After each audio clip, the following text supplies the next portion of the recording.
Assalamualaikum warahmatullahi wabarakatuh. Waalaikumsalam warahmatullahi wabarakatuh. Perkenalkan, nama saya Hendra Yudi, CGP Angkatan 8 dari SMP Negeri 1 Seluke, Kabupaten Rembang. Salam guru penggerak, tergerak, bergerak, menggerakkan. Nah, di siang hari ini saya bersama Pak Wartubi, selaku Kepala SMP Negeri 1 Seluke. Di sini kita akan wawancara tentang pengambilan keputusan, Pak. Jadi di modul 3.1 itu kita belajar tentang pengambilan keputusan ada dua, Pak. Di sini ada dilema etika dan bujukan moral. Nah, dilema etika itu seperti ini, Pak. Ada dua keputusan yang berbeda. Itu sama-sama benarnya. Secara moral itu sama-sama benarnya dan kita memilih salah satu. Seperti itu kalau dilema etika. Nah, kalau bujukan moral itu hanya benar dan salah, Pak. Nah, sementara ini Pak Wartubi ketika jenengan mengidentifikasi kasus-kasus yang itu dilema etika atau bujukan moral itu bagaimana, Pak? Ya, terima kasih terkait dengan permasalahan dilema etika dan bujukan moral. Kalau bujukan moral itu mungkin cukup mudah ya, karena itu tergantung dari karakternya masing-masing. Mungkin bisa langsung saya putuskan sendiri. Kalau iya, kalau tidak, sesuai dengan prinsip yang saya ikuti. Bisa diberi contoh, Pak? Misalkan kasus apa aja, Pak? Contohnya misalnya kok ada, Pak, nanti kita tuh setelah pulang nanti ngambil sesuatu dari situ untuk apa? Terus nggak usah, itu kan bukan hak kita, masa harus kita ngambil. Kalau memang butuh ya seharusnya kita minta kepada yang punya, misalnya itu. Ya, itu sudah terbukti benar dan salah gitu, Pak. Benar ya, itu yang termasuk bukan moral. Tapi kalau yang dilema etika ini yang mungkin tidak harus saya putuskan sendiri. Karena sebagai contoh seperti ini. Misalnya ada suatu anak yang bermasalah. Salah satu kelompok misalnya menghendaki anak ini harus dikeluarkan. Anak ini harus dipertahankan. Maka saya tidak bisa mengambil keputusan sendiri. Saya harus minta pertimbangan kepada teman-teman terdekat.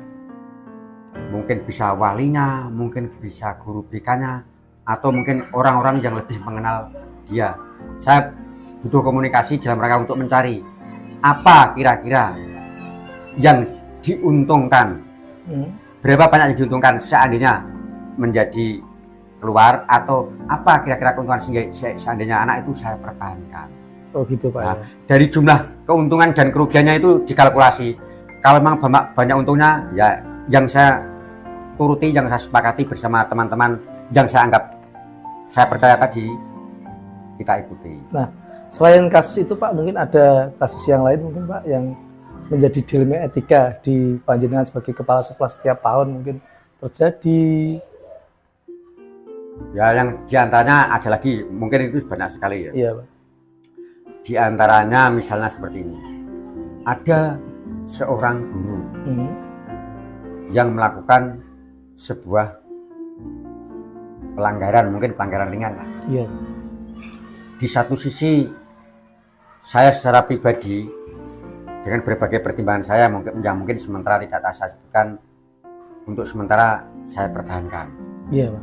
Tapi di sisi lain ada yang misalnya ada yang pernah menghubungi saya, Pak, itu bapak atau ibu guru ini sudah seperti ini, harusnya ditindak seperti ini saja. Nah, itu termasuk pernah saya alami secara real. Yaitu untuk menangani kasus tersebut, ini untuk pengambilan keputusan gimana, Pak? Panjenengan selama ini, Pak? Ini saya ulang sekali lagi saja ya. Iya, Pak. Kasus yang nyata misalnya gini, kemarin itu ada guru yang mungkin cara mengajarnya kurang pas, sehingga mendapatkan protes dari siswa, bahkan wali murid. Sementara ada teman guru yang mengusulkan kepada saya, Pak, itu mengajarnya seperti ini, kalau kita pertahankan, mereka akan semakin membawa citra buruk SMP kita. Dengan pertimbangan itu dikeluarkan saja. Nah, itu berarti kan secara aturan kalau tidak bisa ngajar kan sudah harus keluar, Pak, memang. Nah, terus pertimbangan yang lain apa, Pak? Pertimbangan saya seperti ini. sementara memang baru saya buktikan saya sendiri ya. Iya. Tindak lanjut saya berikutnya, saya akan meminta teman yang lain untuk melakukan supervisi. Apakah kira-kira sama seperti itu atau tidak? Sebelum disupervisi, tapi saya sudah memberi masukan kepada guru yang bersangkutan tentang kelemahan dan kekurangannya pada saat pembelajaran itu. Dengan harapan nanti juga akan menjadi lebih baik. Dengan pertimbangan itu pula, akhirnya nanti tak tunjuk seseorang yang mewakili saya untuk supervisi, apa hasilnya. Nah kalau nanti hasilnya kok merasa, oh sekarang sudah lumayan bagus Pak, berarti layak saya pertahankan kembali. Lain lagi kalau memang nanti kok tiba-tiba masih seperti yang dulu Pak, lah itu mungkin akan saya ikuti usulan dari seseorang yang minta gini. Nah, selain yang telah Bapak sebutkan tadi Pak, mungkin ada prosedur lain Pak yang mungkin jenengan nanti laksanakan Pak? Prosedurnya secara pribadi mereka tetap saya bina secara langsung. Ya. Termasuk juga saya beri kesempatan mereka untuk mengikuti saya supervisi agar mengetahui temannya yang lain mengajar. Tapi saya berusaha mencarikan teman yang kira-kira itu cara mengajarnya bagus, bisa biar menjadi acuan mereka untuk mengajar di sesi berikutnya. Ya. Tadi ada 2 kasus Pak ya. Yang pertama tentang siswa yang tadi, kemudian yang kedua tentang guru Pak. Guru, ya. Nah ini hal-hal apa saja yang Bapak anggap efektif dalam pengambilan keputusan pada kasus-kasus dilema etika yang Bapak sebutkan tadi Pak? Kasus dilema etika harus tetap kita libatkan orang-orang yang terdekat, orang-orang yang mengenal. Karena orang-orang yang terdekat dan mengenal itu betul-betul tahu karakter, kelebihan dan kekurangannya. Karena ada kemungkinan juga orang yang melakukan pembelajaran yang kurang bagus itu mungkin saat itu ada latar belakang situasi di rumah mungkin nggak pernah atau yang lainnya, mungkin juga ada faktor yang lain. Jika saya perlu bantuan teman yang saya anggap mampu untuk bersama-sama mengambil sebuah keputusan bersama dengan saya. Artinya setiap kebijakan yang Bapak laksanakan itu tidak semerta-merta jenengan putuskan sendiri, tapi juga melibatkan urun rembuk teman-teman juga Pak ya. Gitu. Tapi orangnya itu tetap orang yang kepercayaan Pak istilahnya. Oh, yang berintegritas ya Pak ya, jangan asal-asalan orang itu Pak ya. Gitu. Kemudian ini Pak, Bapak Anda misalnya memiliki sebuah atau tatkala atau jadwal tertentu dalam sebuah penyelesaian kasus dilema etika, apakah Bapak langsung menyelesaikan di tempat atau memiliki sebuah jadwal untuk menyelesaikannya? Bentuk atau prosedur seperti apa yang Bapak jalankan Pak? Apa saya jadwal atau gimana Pak? Kalau saya terutama yang terkait dengan dilema etika harus memerlukan waktu agak lama lah ya. Karena yang namanya dilema etika itu tidak bisa selesai dalam satu waktu. Karena perlu pengamatan secara detail, perlu masukan dari teman-teman. Jadi tidak akan langsung. Misalnya saat itu ada permasalahan yang disampaikan teman-teman, saya sampaikan, ya Pak, laporannya saya terima, sekaligus saya tindak lanjuti. Nanti mungkin dalam beberapa hari lagi saya akan menyampaikan lagi dengan data-data yang sudah saya peroleh dari teman-teman yang saya minta bantuannya. Nah, dilema etika kan memilih dua hal yang benar semua Pak. Nah, adakah yang mempermudah keputusan jenengan Pak? Apabila orang-orang kepercayaan saya tadi, misalnya terus langsung menceritai bukti, Pak, ini loh Pak kelebihannya. Oh gitu. Pak, ini loh kelebihannya, dan tidak ada orang yang menunjukkan kelemahannya misalnya. Ya itu mungkin bisa juga langsung jadi keputusan. Oh kalau begitu kita buktikan ini saja. Jadi memang kemudahan jenengan itu memang perlu bantuan dan kerjasama. Ya, perlu pertimbangan teman-teman, terutama yang terdekat. Oke. Terdekat dengan saya, terdekat dengan yang berkasus itu, karena yang dikenal kan itu. Oh gitu Pak. Pak, untuk yang terakhir Pak, ini dari semua yang panjenengan sampaikan tadi Pak, pembelajaran apa yang dapat Bapak petik dari pengalaman Bapak mengambil keputusan dilema etika itu apa Pak?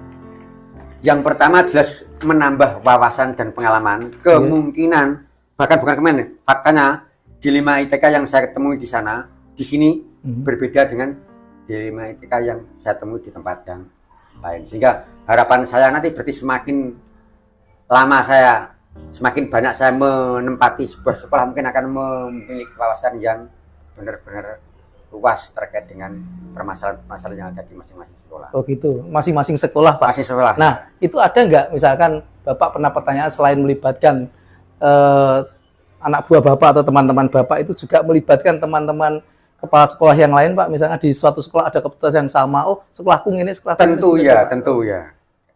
Tentu itu pakai pertimbangan juga ya. Termasuk hal-hal yang telah Bapak laksanakan dengan sukses itu juga ditularkan kepada rekan-rekan, karena apa yang istilahnya yang saya alami suatu hal yang kebaikan tetap katakan teman-teman yang lain. Termasuk juga saya juga menerima cerita kebaikan teman-teman. Termasuk juga kejelekan-kejelekan yang mungkin harus kita hindari. Itu juga jadi bahan pertimbangan juga. Oh gitu Pak. Oke Pak, terima kasih Pak, karena durasi kita juga singkat juga Pak. Saya berterima kasih atas jawaban panjenengan tadi dan mohon maaf mengganggu waktunya.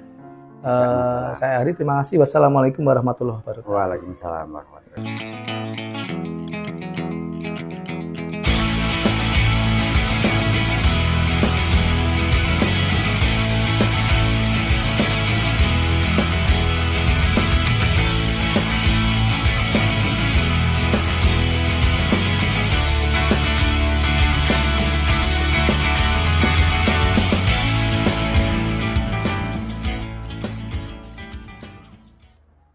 Assalamualaikum.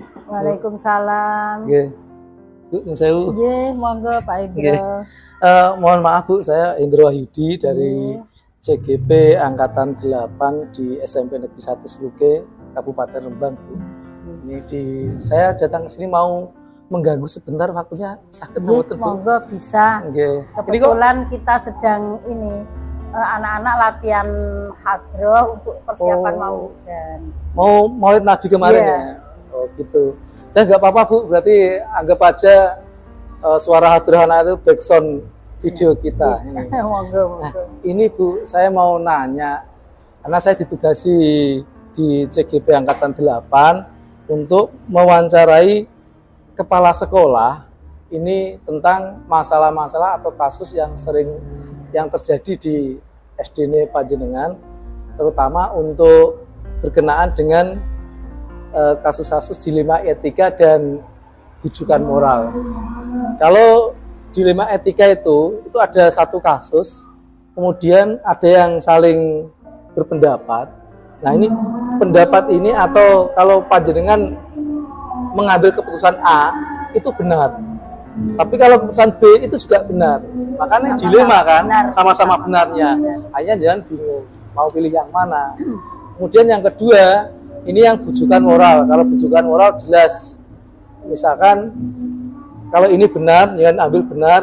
Yang di sini kalau diambil salah, jangan pilih yang mana. Gitu. Nah, bisa nggak Bu Panjenengan memberi contoh suatu kasus atau masalah tentang dilema etika yang pernah terjadi di SD Negeri 1 Sluke ini Bu? Ya Pak, sebetulnya dilema etika ini memang banyak terjadi di SD kami. Banyak hal-hal yang sama-sama benar dan sama-sama berat untuk kita putuskan, tapi yaitu kita karena kita juga banyak personil, kita selalu koordinasi. Misalnya ini Pak, kemarin itu kita punya dua siswa yang tidak pernah masuk sekolah, pernah, jarang masuk sekolah, bahkan hampir 3 bulan itu tidak masuk. Nah, kita dari pihak sekolah itu inginnya mengeluarkan, tapi bagaimana, karena ini juga anak sekolah itu anak tidak sekolah sedang diberantas, ya kan? Sedang digalakkan program anak tidak sekolah ini jangan sampai terjadi. Anaknya sendiri itu malas, dua anak malah kakak beradik itu berarti satu keluarga Bu ya? Satu keluarga. Beda kelas apa satu kelas Bu? Yang satu itu kelas 4, yang satu kelas 1, yang kakaknya kelas 4, yang adiknya kelas 1. Kalau kita keluarkan, kita salah karena kita tidak boleh mengeluarkan anak, apalagi di usia sekolah. Ya, wajib belajar. Tetapi kalau tidak kita keluarkan, jelas ini mengotori absen. Akhirnya jadi absennya A iya, terus. absennya Nah, kan itu A terus. apa yang sekolah lakukan Bu kalau seperti itu? Akhirnya gini Pak, kita itu berkoordinasi dengan para guru, para wali kelas, juga dengan Bapak Korwil. Akhirnya dari pihak Korwil menyarankan supaya ini dipindah saja, dipindahkan. Kalau dipindahkan sudah tidak menjadi tanggungan kita. Karena bagaimanapun juga kalau kita keluarkan itu terkait dengan pemberian dana bos gitu Pak, iya kan? Iya. Gini Bu, tadi kan panjenengan keputusannya dipindah. Iya, dipindah. Itu prosedurnya sebelum anak dipindah itu dengan melibatkan apa saja? Kita sudah melakukan koordinasi dengan orang tua. Koordinasi dulu orang tua Dengan koordinasi orang tidak hanya sekali Pak, bahkan berkali-kali kita beri nasihat orang tuanya bagaimana asal mulanya memang dicarikan orang tua supaya anak ini mau sekolah. Sehari 2 hari sergap. Orang tuanya masih ada semua? Ada semua. Ada semua. Ternyata itu gara-garanya itu nyun sewu orang tuanya itu ada masalah dan anaknya sepertinya dibully lewat kata-kata, orang tuanya dikata-katakan itu dielek-elek lah. Yang membuli itu berarti teman-temannya. Jadi anak ini malu dan tidak mau sekolah. Kalau dari pihak orang tua ya maunya ya disekolahkan, ya di sini tidak dipindah, tapi karena anaknya tidak mau dan ini sudah terlanjur sakit hati dengan teman-temannya, akhirnya ya sudah kita sarankan untuk dipindah saja. Dan alhamdulillah kemarin sudah 2 minggu ini sudah minta surat pindah dan sudah dipindahkan ke sekolah lain yang mungkin lebih efektif bagi anak itu, lebih nyaman lah bagi anak itu. Jadi artinya anak tersebut tidak berangkat sekolah atau tidak mau sekolah selama ini karena ada perbulian di kelasnya. Kemudian dia nggak mau masuk sekolah. Nah, dengan dipindah itu dia juga nyaman juga. Iya, dipindahnya di dekat sini tapi sudah merasa nyaman dan saya lihat kok sudah setiap hari ke sekolah. Oh ya berarti sudah, karena memang tidak cocok di sini karena teman-temannya, bukan karena gurunya. Karena gurunya sih baik-baik saja. Kita sudah dorong kok bagaimana supaya anak ini tetap sekolah. Gitu. Dan ini Bu, tadi kan anak dibully dan pindah ke sekolah gitu pindah sekolah. Kemudian untuk mengatasi supaya hal tersebut tidak terulang kembali bagaimana?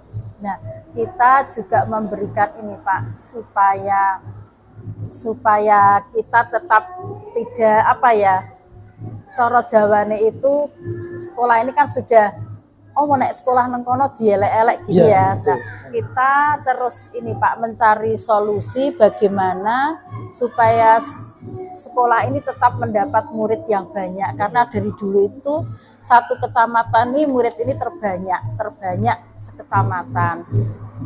Kita adakan ini angkutan antar jemput bagi yang rumahnya jauh. Gitu. Berarti ada 2 tadi kasus Bu. Yang pertama anak itu dikeluarkan, dipindah sekolah. Dipindah ya dengan persetujuan orang tua, dengan sepengetahuan Bapak Korwil dan pengawas, kemudian teman-teman juga sudah itu juga suatu dilema etika juga Bu ya. Kalau dipertahankan anaknya juga kasihan, kalau dipindah ini nanti di masyarakat juga wah tapi di situ anak dibully bahaya tuh.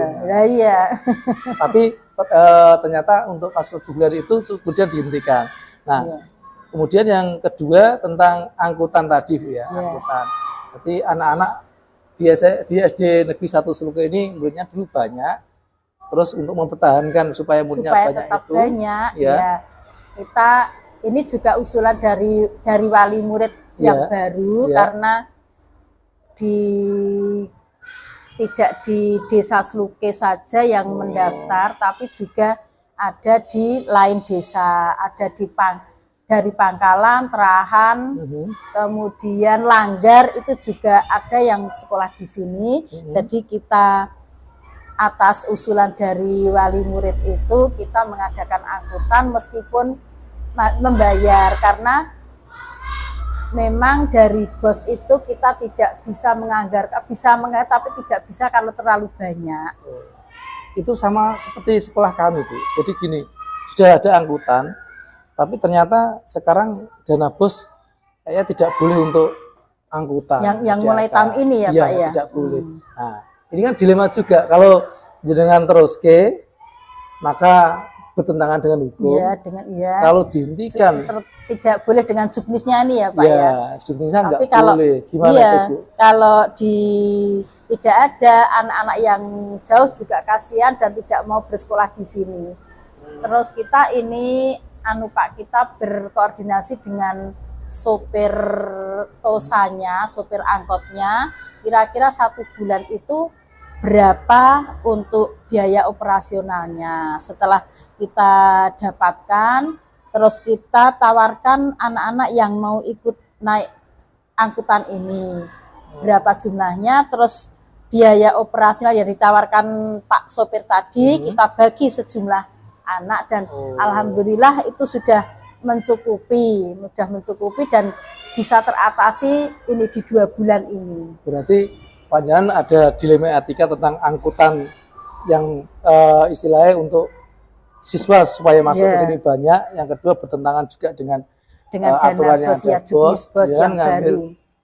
Itu keputusan jenengan apa rapat-rapat? Ya sesuai, kalau kita itu tidak, saya selaku yang dituakan dia tidak bisa mengambil keputusan sendiri, tapi harus berkoordinasi dengan teman-teman. Jadi selama ini ketika sekolah atau kepala sekolah ada kasus yang dilema etika tersebut, pengambilan keputusan melibatkan seluruh warga. Semua kita tantangannya apa, Bu, kalau diputuskan banyak orang seperti itu? Ya ada yang namanya orang banyak tuh ya, kadang-kadang ada yang setuju, ada yang tidak, ada yang menentang, ada yang pro, itu kan biasa. Nah, setelah kita rapatkan itu, akhirnya kita ambil keputusan terbanyak, dan semua yang tadinya tidak setuju juga akhirnya juga, oh ya sudah, kalau memang itu sudah kesepakatan ya memang harus kita laksanakan. Jadi pelajaran yang dipetik ketika jenengan mengambil keputusan itu suara terbanyak. Iya, suara terbanyak diambil dan kesepakatan bersama. Hasil musyawarah itu ya berdasarkan hasil musyawarah itu tadi. Ya. Ibu, terima kasih sudah mengganggu waktu panjenengan. Ini saya akhiri dan saya minta maaf mungkin ada kesalahan ketika bertutur kata. Saya mau kembali lagi ke SMP Negeri Srukip ya. Semoga jenengan sehat, sukses selalu. Alhamdulillah. Mudah-mudahan berhasil nggak Pak di calon guru penggerak ini kan sudah berjalan berapa bulan? Tinggal sebentar, Bu. Tinggal sebentar. 30% atau 20%. Ya, kami juga terima kasih mendapat kepercayaan dari Pak Hendro untuk diwawancarai, dan mohon maaf jika jawaban kita mungkin kurang pas atau kurang berkenan. Monggo jenengan. Sudah bagus, Bu. Saya mau pamit dulu. Bu, ngaturi pinten, Bu nih. Kok ngatur itu? Walah, kalau ngatur itu yang banyak ya Pak ya. Kita saling mendoakan saja Pak. Mudah-mudahan saling sakit. Waalaikumsalam. Terima kasih.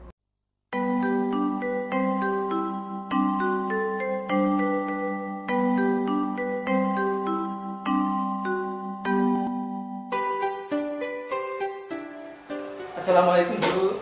Waalaikumsalam. Ibu, sinten nggih? Bu Endang. Bu Endang, saya Pak Hendro Yudi, CGP Angkatan 8 dari SMP Negeri 1 Suluge. CGP jangan besok tambah, Bu. Apa Pak ya? CGP itu calon guru penggerak, Bu. Ini baru calon. Nah, ini kami sekarang ada di modul 3.1, yaitu pengambilan keputusan yang dilaksanakan oleh kepala sekolah. Jangan sebagai kepala sekolah di TK Alisan ini. Ini selama ini Ibu mengidentifikasi kasus-kasus atau memetakan atau mungkin bisa dijelaskan, Bu, kasus-kasus yang atau masalah yang terjadi di TK panjenengan, baik itu yang dilema etika ataupun bujukan moral, itu yang bagaimana, Bu? Dilema etika? Ya, maaf, Bu. Kalau dilema etika itu seperti ini, Bu. dilema etika itu terjadi kasus atau masalah yang jika diambil opsi A itu benar Bu, diambil opsi B juga benar, tapi ini saling bertentangan Bu. Itu kalau yang bujukan moral itu yang kalau diambil A ini yang baik, B yang salah, right and wrong. Nah, ini sama-sama benarnya. Mungkin Ibu bisa mencontohkan mungkin masalah atau kasus yang sudah terjadi di sekolah panjenengan Bu. Contohnya apa Pak ya? Kan anak-anak kecil-kecil Bu biasanya apa loh Bu ya? Pernah nggak dengan ada masalah di kelasnya jenengan? Ya ada sih Pak. Contohnya ini ya ada satu anak itu termasuk anak yang berbeda dengan teman-temannya. Iya. Karena itu anak inklusi. Iya, inklusi. Iya, ya kasihan orang tuanya itu tidak ada. Bapaknya atau ibunya? Ibunya nggak ada. Terus Ya. bapaknya kerja di luar Jawa. Tidak adanya itu sakit atau meninggal atau juga kerja? Meninggal. Oh meninggal. Ya meninggal, bapaknya Ya. kerja. Ya, anaknya ikut siapa sekarang? Ikut neneknya. Anaknya sana? Neneknya kan ya sudah sepuh gitu. Juga dia sekolah di TKN jenengan. Iya. Kelas apa? Kelas B? Kelas A. Kelas A itu. Terus masalahnya apa Bu? Ya itu karena tidak seperti teman-temannya, kadang itu juga sering mengganggu Pak. Gitu. Sering mengganggu dalam artian mengganggu gurunya atau temannya atau Ya mengganggu teman-temannya. Oh iya. Gurunya mungkin juga kalau harus apa ya istilahnya itu membantu dia, ngobani dia, padahal punya pekerjaan sendiri kan, ya agak terganggu. Demikian Pak. Oh gitu. Ya bingung juga. Nah, pernahkah Bu ada komplain dari kan katanya mungkin anak kecil kan hanya nangis tok. Iya. Biasanya yang sering komplain juga Iya. orang tuanya. Pernah nggak orang tua komplain ke Ibu tentang masalah anaknya diganggu gitu? Pernah juga ya orang tuanya dari wali murid itu ke saya, Bu, kok ya anak itu bagaimana tuh Bu, jangan dimasukkan aja biar keluar atau gimana gitu. Nah, Nanti kasihan anak saya, kasihan yang lain demikian. artinya ketika panjenengan nuruti orang tua, Ya, anak itu dikeluarin, satu Iya. anak dikeluarin, berarti kelas panjenengan nyaman. nyaman, Iya. mungkin gitu. Tapi Nah, kasihan juga. pertimbangannya kok masih ditahan, masih sekolah di situ, pertimbangannya apa Bu? Ya karena anak itu sudah diasuh oleh orang neneknya, Iya. kalau kita tidak membantu juga demikian, bingung juga gitu, maksudnya juga mau membantu sedikit banyak mungkin ada perubahan, paling tidak anak itu nantinya bisa apa ya, membantu dirinya sendiri gitu loh, lebih tahu gitu. Nah, itu ketika jenengan mengambil keputusan itu anak tersebut ditahan, bukan ditahan ya, masih tetap di TKN jenengan. Itu gimana ngambil keputusannya? Jangan ambil langsung instruksi dari pusat jenengan atau bagaimana? Saya pernah ini mengumpulkan dari guru-guru yang lain Iya. itu saya kumpulkan, saya sampaikan ini masalah wali murid yang lain. Iya, betul. Tapi dari guru-guru yang lain juga diberi kesempatan untuk tetap di sini. Dan selama kita ini masih bisa membantu dari guru-guru yang lain, ya bisa diterima di sini aja dulu. Nanti perkembangan berikutnya seperti apa, nah baru nanti kita juga melangkah bagaimana langkah berikutnya. Oh gitu Bu. Jadi gini, di dalam ini ada bisa dibaca. Di sini kan ada 9 langkah untuk pengambilan keputusan ya. Biasanya ketika panjenengan baca ini dari 9 langkah tersebut, biasanya panjenengan melaksanakan langkah yang apa 9 semuanya dilaksanakan. Ini karena saya yakin saya juga baru membaca, jenengan juga baru membaca. Iya. Nah biasanya langkah yang berapa Bu? Langkah yang bagaimana yang jenengan laksanakan? Sebentar Pak ya. Ya dibaca dulu Bu. Jadi yang pertama ini mengenali bahwa ada nilai yang bertentangan tadi sudah Bu ya. Jadi yang Iya. pertama orang tua pengen dia keluar, Iya. tapi anak tersebut juga butuh bimbingan juga kan Bimbingan, kasihan. ya. Tapi ini sudah satu. Yang kedua siapa yang terlibat dalam situasi tersebut? Kayaknya sudah. Nah, berarti tadi ada ibu sendiri, terus guru yang A dan B sama wali murid itu. Ini pengujian paradigma benar-benar tak? Sudah Bu ya. Kemudian ini menentukan prinsip resolusi. Jadi yang tadi sudah peduli. Jadi jenengan tadi istilahnya prinsip kepedulian jenengan seperti itu.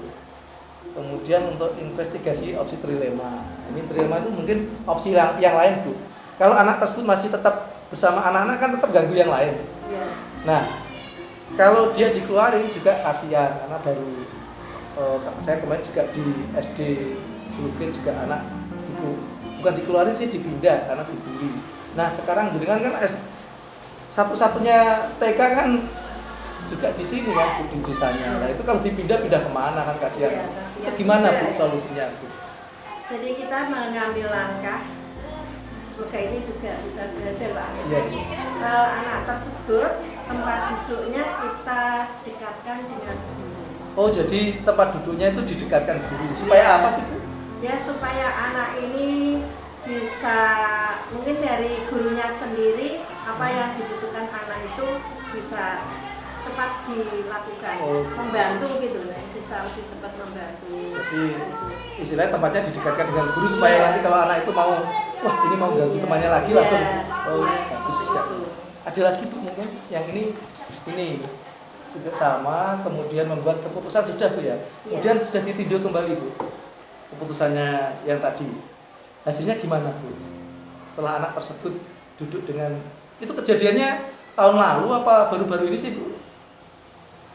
Ya awal-awal pembelajaran kemarin lah. Nah ini anaknya gimana Bu? Masih ganggu nggak Bu? Ya memang karena ada kurang dari teman-temannya lain ya ganggu. Tapi kalau dilihat frekuensinya atau apa ya itu agak menurun lah. Keparahannya juga sudah turun, sudah berarti sukses. Ini juga pembelajaran bagi saya sendiri Bu, walaupun mengajar di SMP juga ada anak sering juga ada yang mengganggu temannya, itu mungkin pelajaran juga nanti saya dekatkan ke Bapak Ibu gurunya Bu. Selain itu juga mungkin ini loh Pak, teman-teman yang lain juga kita beritahu, ya agak mengerti lah, karena kondisinya tidak seperti yang lainnya. Juga orang tuanya juga kita beritahu. Anak-anak kan diberitahu kan kadang juga ya supaya tidak lebih bagus orang tuanya gitu. Dan kalau orang tuanya diberitahu, oh bagaimana kalau itu terjadi pada anaknya panjenengan kan juga repot juga kan. Nggih, matur suwun Bu atas waktunya. Mohon maaf saya merepotkan nggih. Oh, tidak. Oke. Ini Ibu mau pulang Bu ya? Nggih. Mohon maaf loh Bu, saya mengganggu. Terima kasih. Juga Pak sama-sama apa yang bisa saya bantu ya mau. Terima kasih Bu. Assalamualaikum warahmatullahi wabarakatuh. Waalaikumsalam warahmatullahi wabarakatuh. Langsung Bu ya. Saya pulang dulu Bu ya.